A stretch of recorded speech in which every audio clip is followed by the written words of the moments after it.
absolutely awful to have your town wiped out by a tsunami and earthquake, and then you can't even come back and rebuild because the whole place is contaminated by radiation.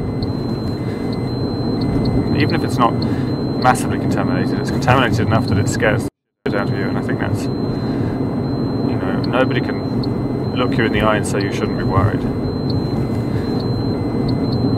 And you know, and there's no other energy source that does this, that leaves huge areas contaminated by this strange invisible presence which you know is potentially deadly. You know, everything has its drawbacks, everything has its risks, but this is something which is unique to nuclear.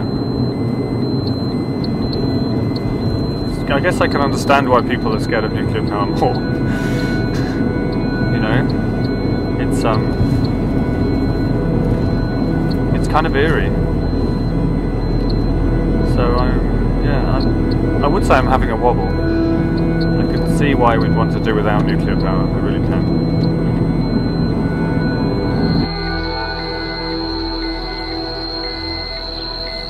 This parking lot is the hottest spot in the whole exclusion zone.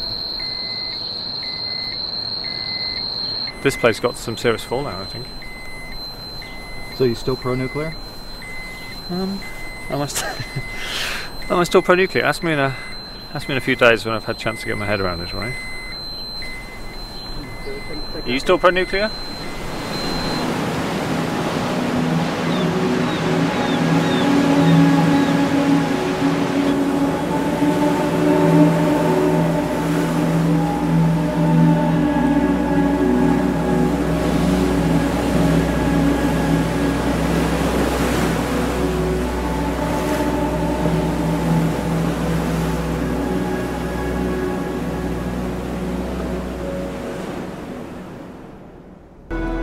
Worldwide, 3 million people die a year from air pollution from fossil fuel plants.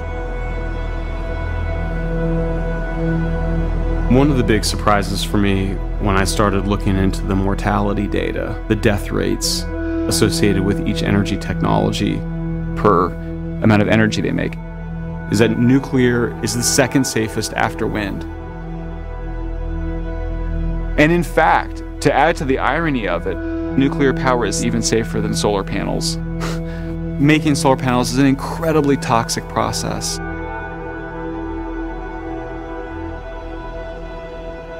But I mean, I thought that people died at 3 Mile Island. I thought that hundreds of thousands of people died at Chernobyl. I thought that there was nuclear waste scattered all around the country and that it was seeping into our water systems.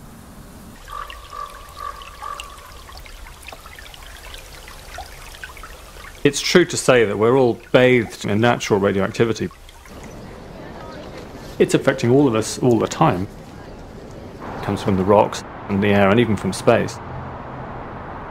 It's in our food, in our water, in our teeth. So radiation isn't dangerous in an everyday sense. And there's enormous variation in different parts of the world. Do you have any numbers, just to put that in a kind of a context? Well, the numbers, I mean, the units are difficult. It's grays and millirems and all this kind of thing. Right. You know, so the numbers are not familiar to people in any way, shape or form. If I say to you, the radioactivity, oh, it's only another 4 microsieverts, are you going to feel better about that? Of course you're not, because you don't know what on earth I'm talking about. This iodine 131. The reporting of radiation levels are as confusing as they could possibly be. It has just about 0.7 rem. You have to get up to 50 to 75 rem to get... We hear about rems and millirem and microrems. And then, oh no, there's sieverts. We hear a lot about sieverts, microsieverts, millisieverts. And you're looking and squinting and, okay, that looks like a large number. Is that a number I should worry about? And compared to what? What's the background radiation level relative to all this?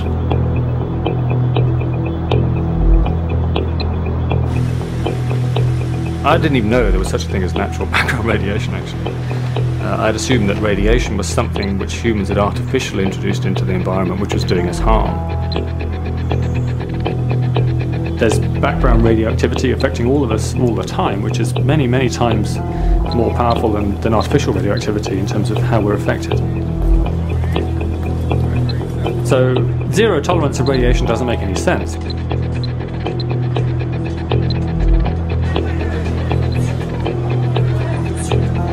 Radiation increases with altitude.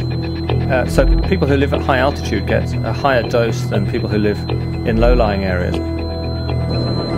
And if you're traveling on an aeroplane, say if you're going from New York to Tokyo, you'll get 20 times the average background level during that flight. For example, in Guarapari Beach in Brazil, the natural background radiation there is way above permitted levels in terms of what the public can be exposed to. And that's what's coming out of the soil that's on the beach. Can you ask him why he does this? Por que você está fazendo isso? Por algum motivo especial? É para dores no corpo dele. He has a body pains, you know? And this helps? E ajuda? Ajuda. Ajuda. It helps.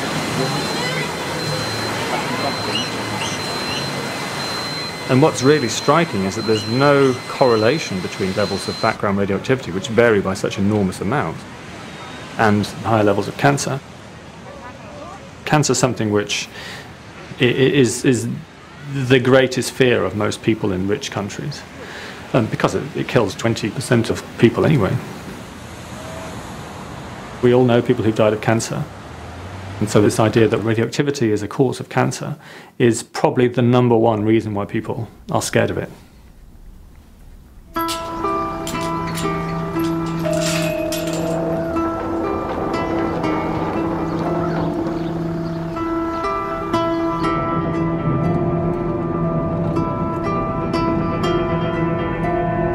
You can't go to Chernobyl and not re-examine your core beliefs about nuclear power.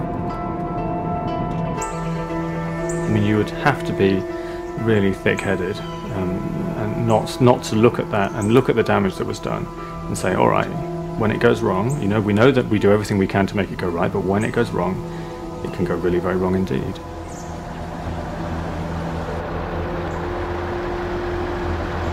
Chernobyl was a real-world experiment of what happens when you irradiate a very large population. But 1986 was a long time ago, so we've got the perspective and the distance to be able to assess what the real impacts of that were. And they're nothing like what was expected.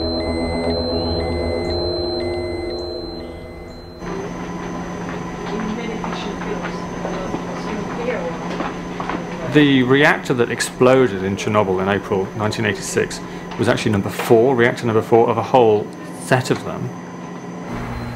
No one really realizes it. The 3 other units, which are in the same building, carried on operating and generating electricity right up until the mid-90s. And people just went to work there every day. Isn't that amazing?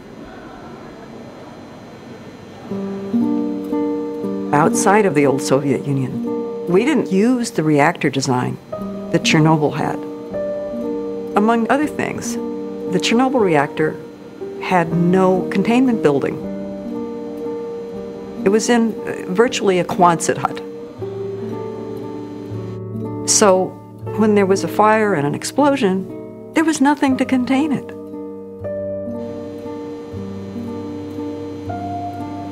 Chernobyl was a different kind of reactor. It was inherently unsafe.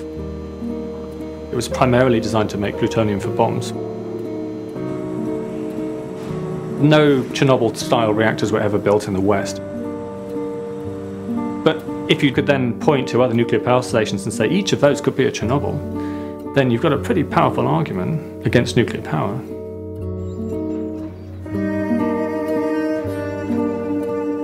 The city nearby called Pripyat, the entire place was evacuated when Chernobyl blew up.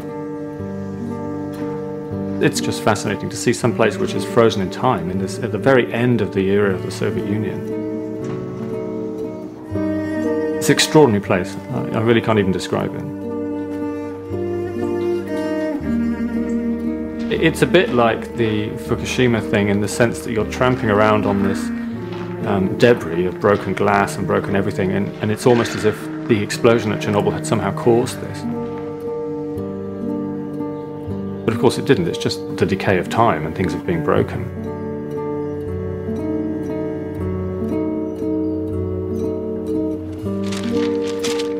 Obviously, what people are concerned about with Chernobyl is the radioactivity.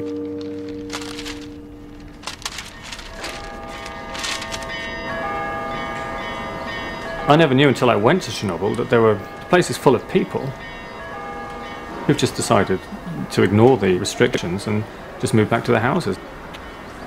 And you can go to this old church and you can meet them.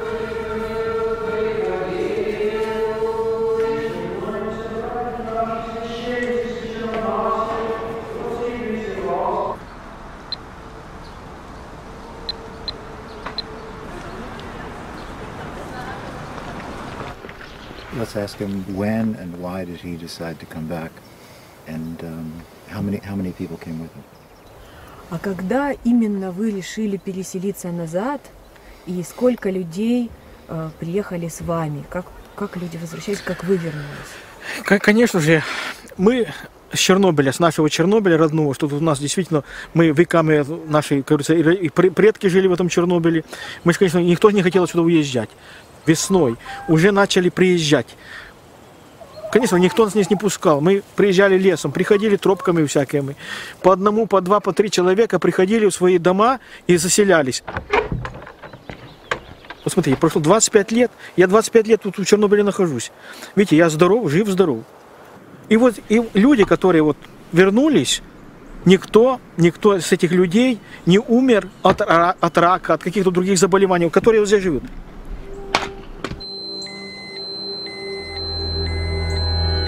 The explosion of the reactor at Chernobyl had enormous consequences, but not the ones I think many people expect. I followed the studies that have been done by international experts in radiation and oncology that followed the damage at Chernobyl for all the years since. The damage that was caused to people by the fallout from that worst of all nuclear power accidents has been remarkably limited. You can look at the evidence, it's all been published, it's been certified by the United Nations and the World Health Organization.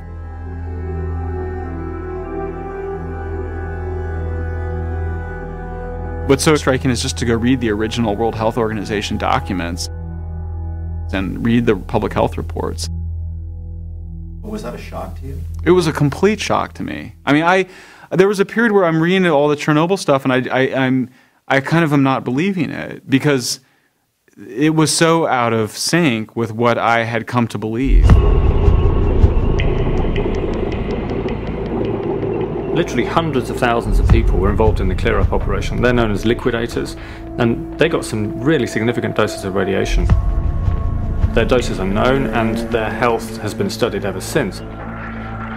And even in that large number of people who are very heavily irradiated, 40 or 50 people have died so far, and a few thousand may have shortened lifespans due to cancer in future decades. And there had never been any children born deformed from Chernobyl, according to the best authoritative science we've got from the United Nations. So people have substantially been fed an urban myth, really, about what the impacts of Chernobyl actually were. You know, we think of Japan, we think of Hiroshima, those pictures horrible after the event that happened. No radiation is safe, but generally speaking, Americans don't have anything to worry about. We have this map here, and we're showing, obviously, the path some 5,000 miles, first to the Aleutian Islands. This is where they expect this. You can't reassure people. People are so terrified that anything you say, because they don't have that background context, that understanding of what radiation is and what it means, they can't actually decide for themselves what's safe and what risks they want to bear. And I think that's one of the real problems in Fukushima. There's no way for the experts to actually communicate what is safe to the general public. Yeah, nagagawa sa pati. Sigan tigil niya, ichisikan. Ichisikan. Diyo ko duskan sa pati.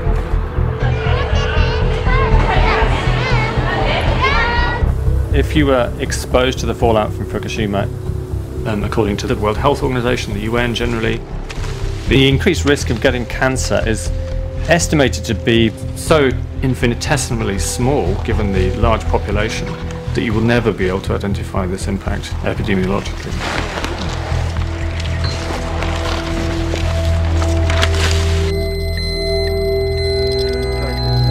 I just won the bet. This particular weed here is more radioactive than Guarapari Beach in Brazil.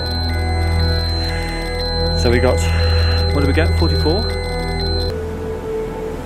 But this isn't just something you can brush away. This was not supposed to happen to a reactor.